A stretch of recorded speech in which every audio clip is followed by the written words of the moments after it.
শুয়ে আছে না, শুয়ে শুয়ে হট ওয়াটার ব্যাগের ছেক নিচ্ছে, পায়ে এত ব্যথা করছে। আর ওই গুড মর্নিং এভরিওয়ান, মৌসুমী লাইফস্টাইলে আরও একটি ব্লগে তোমাদের স্বাগত। আর আজ শুক্রবার, আজ এখন সকাল 10টা বাজে। এখন থেকে আমি আমার ব্লগটা স্টার্ট করছি। কি হয়েছে জানো, গত দুটো রাত পায়ের যন্ত্রণায় ঘুমাতে পারিনি। কাল ভোর 4টে অবধি আমি পুরো জেগে আর যন্ত্রণায় কেঁদেছি কালকে সারা রাত। আসলে আমি জানি তোমরা ঠিকই বলো, তোমরা বকাও দেবে যে দিদি তুমি এই অবস্থায় কেন এত লোড নাও। ভালো লাগে না গো, ফ্ল্যাটের 4 দেওয়ালে বন্দি জীবন ভালো লাগে না, মাঝে মাঝে বেরিয়ে পড়ি। আর যেহেতু এবারে বুঝতেই পারছো একটু গেস্ট ছিল, সেই জন্য একটু রান্নাবান্না বা প্রয়োজনীয় কাজের চাপ তো আমাকে অ্যাকসেপ্ট করতেই হয়েছে। আর যতক্ষণ শরীর সুস্থ থাকে তোমরা জানো যে আমি কাজ করতে পছন্দ করি, চেষ্টা করি যতটা করে নেওয়া যায়। তো সেই যাই হোক, পরশু রাত্রেবেলা খুব পায়ের যন্ত্রণা, যে পরশু মানে আগের যে রাতটা ছিল না, রাত্রেবেলা প্রায় 3টে অবধি আমি জেগেছিলাম, ঠিক করে ঘুমাতে পারিনি। আর কালকে তো পায়ে আরও যন্ত্রণা, এবার দুটো পা কিন্তু না, শুধু ডান পায়ে যন্ত্রণা হচ্ছে। আমার যখন এরকম ব্যথাবতী হয় 2-1 দিন থাকে, আবার ঠিক হয়। তো এখন জানি না কদিন থাকবে, 2 দিন তো হয়ে গেল, হাঁটতে পারছি না, বিছানায় বসে আছি। ভাবছি এবার এসে ছাদের থেকে তোমাদের এখনও গাছের ভিউগুলো দেখানো হয়নি, দেখাবো, কিন্তু একটু বসে নিই। সকালে উঠে পায়ে এক্সারসাইজ করছিলাম, ব্রেকফাস্ট করলাম। এবার তোমাদের দাদা গেছে মামকে নিয়ে এখানে একটা দরকারে, ওরা ফিরে এলে একটু চা খাবো, তারপরে আস্তে আস্তে তোমাদের দাদাকে ধরে ধরে ছাদে উঠবো। উঠে, কারণ আজকে আমি চলে যাব, যেহেতু আজকে চলে যাব, আজকে লাস্ট ভিউটা একটু তোমাদের সাথেও শেয়ার করি। আর তোমরা এমনিতেও জানো যে আমি একটুখানি গ্রামের গাছপালা, এই খোলামেলা ভিউ পছন্দ করি। তো যাই হোক, আবার কবে আসবো তা তো জানি না, তো যতক্ষণ আছি ততক্ষণ এই ভিউটা তোমাদের সাথে শেয়ার করার চেষ্টা করি। আর আমি বুঝতেই পারছো জানলার পাশে বসে আছি, জানলার পাশ থেকে একটু ভিউটা তোমাদের দেখাই। কি বলতো, বর্ষার সময় চারিদিকে সব সবুজ হয়ে আছে। জানি আজকের ভিডিওটা পাওয়ার পরে তোমরা সবাই আমায় বকা দেবে, কেন তুমি ওভারলোড নাও। আসলে জানো, এটা একদম সত্যি কথা যে আমার বন্ধুদের বকা খেতেও ভালো লাগে, কারণ প্রত্যেকে না আমার নিজের মনে করে এটা বলো। বিচ্ছুরানি চলে এসেছে। কালকে মিঠির আবার আরেকটা ডাক্তার দেখানো আছে, বলেছি না, আরেকটা ENT অ্যাপয়েন্টমেন্ট নিয়েছি, তো সেটা কালকে দেখানো আছে। আর সকালবেলা তো জানো আমার ডায়ালিসিস আছে, অতএব আজকে আমার যেন তেন প্রকারেণও যেতে হবে। আমি জানি না এই পায়ে ব্যথা নিয়ে আমি কী করে যাব, কিন্তু যেতে তো আমাকে হবেই। তবে এটা মনে হয় হয়তো কী বলো তো, অনেক সময় কী হয়, ওই জয়েন্টগুলোতে জল জমে গেলে এরকম পেইন হয় আমার। আবার একটা ডায়ালিসিস নিলে 1-2 দিন বাদে কমে যায়। এখন দেখা যাক সেটার কারণে হচ্ছে না অন্য কোনো কারণে। কালকে ডায়ালিসিসটা নিলে বুঝতে পারবো। তো জানি সবাই বকা দেবে, কেন ওভারলোড নিয়েছো। কোনো ব্যাপার না, আমি মানে সবাই যারা নিজের মনে করে আমাকে বলো, আমি সেটা খুব সাদরে গ্রহণ করি। আসলে তোমাদের সাথে অনেকবার শেয়ার করেছি যে এই 4 দেওয়ালের বাইরে আমার গণ্ডিটা খুব সীমাবদ্ধ ছিল, যেটা তোমাদেরকে পেয়ে আমার গণ্ডিটা বড় হয়েছে। তো আমার দিদিদের, বোনেদের এই কথাগুলো আমার সত্যিই ভালো লাগে।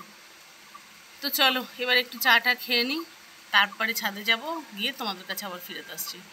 দুপুরে রান্নাবান্না চাপিয়ে ফেলেছি না, হয়ে গেছে। ভাতটাও উঠ দেবো। আর কি রান্না করেছি দেখবে, যেহেতু বিকালে চলে যাব তাই অল্পই রান্না করেছি যাতে নষ্ট না হয়। তোমাদের সাথে শেয়ার করি কি রান্না করলাম। প্লেন আলু ভাজা করেছি আর ডাল। বললাম এখনো যেতে পারিনি, এবার ছাদে যাব। আর একটা জিনিস দেখবে, একটুখানি ময়দা ছিল, তাই ভাবলাম এইটা একটুখানি ওদেরকে এখন পরোটা বানিয়ে দিই, খেয়ে নেবে। 2টো ছোটো ছোটো পরোটা হয়েছে, যে আলু ভাজা দিয়ে ওরা একটু খেয়ে নিই, যাতে না মাজতে হয়, তাই কড়াইয়ের মধ্যে বসিয়েছি। দেখো অবস্থা আমার, তেল দিয়ে ভাজলে হয়ে যাবে। আমরা সবাই রেডি হয়ে নিয়েছি, এবার বাড়ি যাওয়ার পালা। ভেবেছিলাম তোমাদের সাথে ছাদে গিয়ে একটুখানি যে ওপরটা শেয়ার করতে পারলাম না, কারণ পায়ের ব্যথাটা খুব বেড়েছে, আমি হাঁটতে পারছি না। মানে সিঁড়ি ভেঙে যে ছাদে উঠবো সে ক্ষমতা আমার নেই।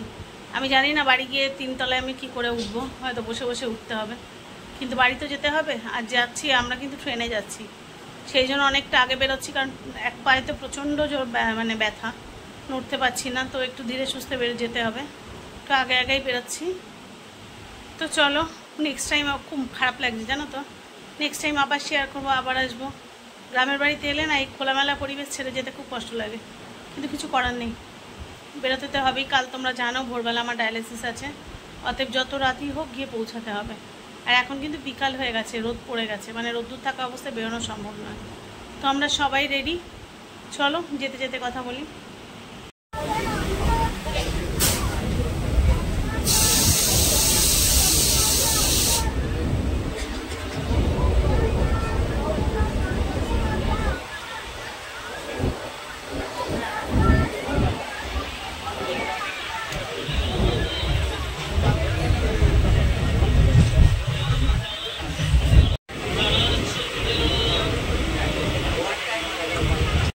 ট্রেনটা ফাঁকা ছিল, পা উঁচু করে লম্বা করে বসে রয়েছে, এত যন্ত্রণা হচ্ছে না, পায়ে সহ্য করতে পারছি না।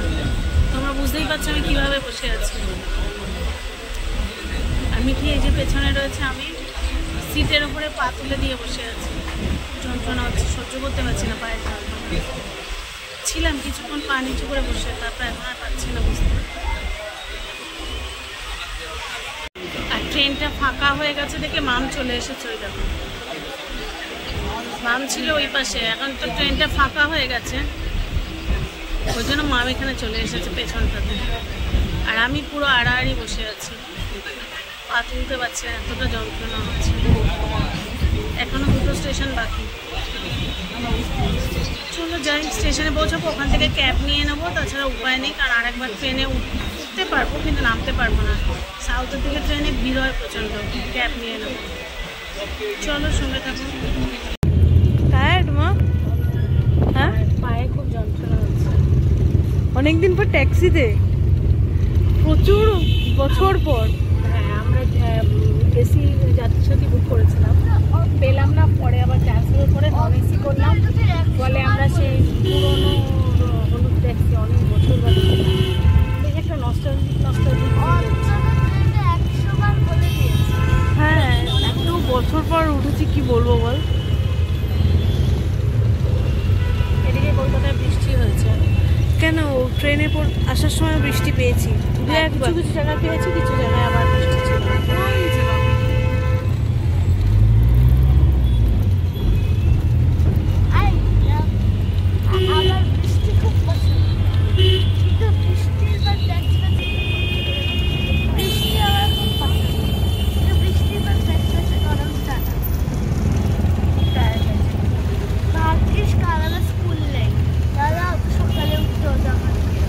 মাকে তো উঠতে হবে, ডায়ালিসিস আছে।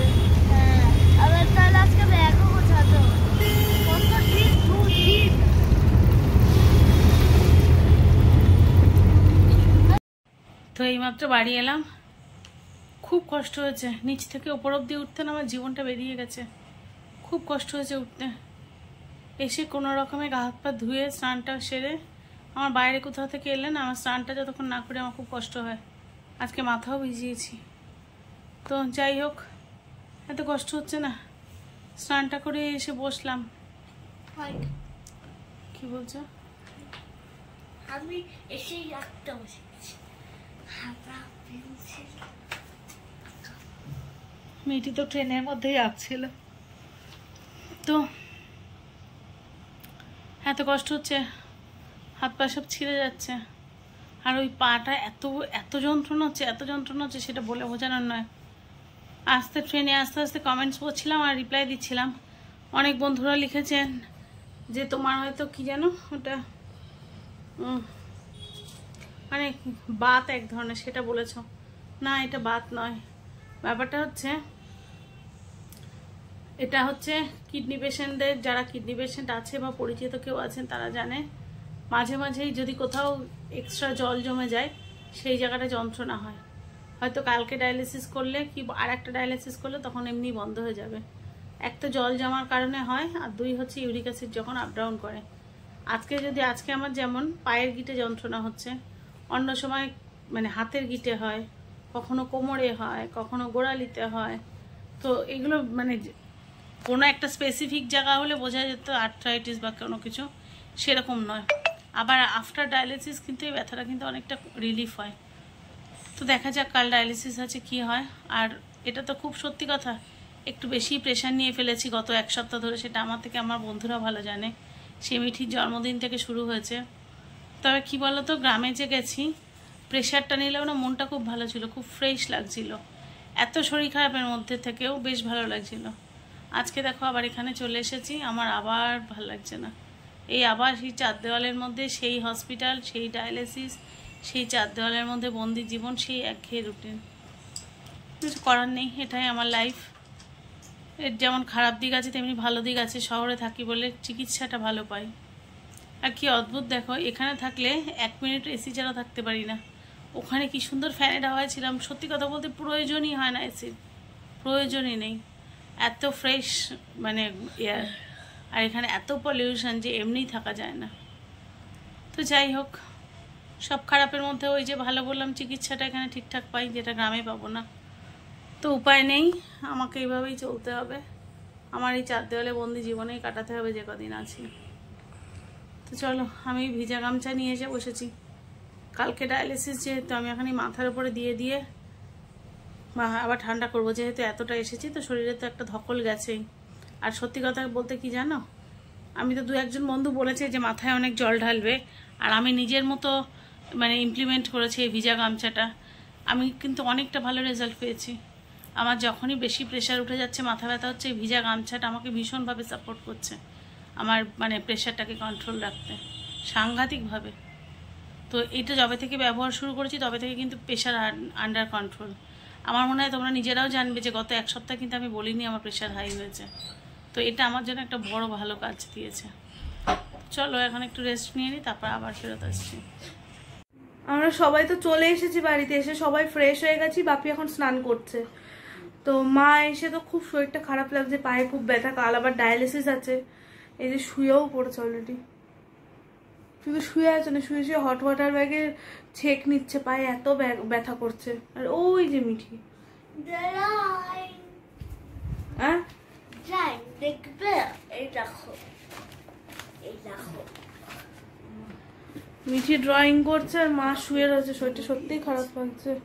হ্যাঁ, বাপি রুটি আর তরকা নিয়ে এসছে। এখন আর মাকে রান্নাঘরে আমরা কেউ ঢুকতে দিইনি, প্লাস সবাই খুব টায়ার্ড, কারোরই আর রান্নাঘরে যেতে ইচ্ছা করছে না। সেই জন্য বাপি একেবারে রুটি আর তরকা কিনে তাই বাড়ি এলো। আমি কি রান্না করে যাবো নাকি? আমি কি বলো না, তোমার এখন যেতে হবে না। এই যে এখন তাহলে যাই, সবার জন্য আমি খাবারের ব্যবস্থা করি, মানে থালা ঠালা নিয়ে এসে খেতে খাবারটা একটু বেড়ে দিই, তারপরে আবার ফেরত আসছি। তো আমাদের এখন সবার খাওয়া দাওয়া হয়ে গেছে। মা তো শুয়ে পড়েছে, তখন দেখালামই। আর মিঠি মা এসে আর খায়নি, মিঠিকে খেতে দিলাম, বাপিকে দিলাম, নিজে খেলাম।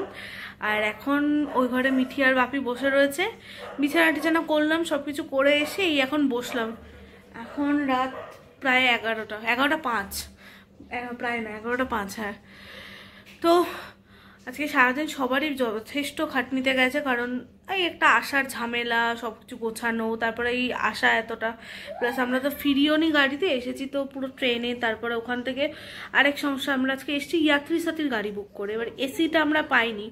মায়ের ওখানেও একটু প্রবলেম হয়েছে, নন এসিতে এসেছে। নন এসিতে বলতে সেই পুরনো হলুদ ট্যাক্সি যেগুলো, সেগুলো। তো ওই এসে বাড়ি এসে ফ্রেশ হয়ে মা আর পারছিল না, মা খাইও নি, ইভেন রাত্রে একটু চা খেয়েছে আর অর্ধেক রুটি খেয়েছে। কালকে আবার ডায়ালিসিস আছে, সকাল সকাল উঠতে হবে। তো ওই ওরা শুয়ে পড়েছে, এবার আমিও যাব শুয়ে পড়বো। তো আজকের ভিডিওটা এই পর্যন্তই থাকলো। সবাই যে যেখানে আছো ভালো থেকো, সুস্থ থেকো। যদি ভিডিওটা ভালো লেগে থাকে লাইক কমেন্ট শেয়ার করে পাশে থেকো। তো আজকের জন্য এটুকুই, শুভরাত্রি।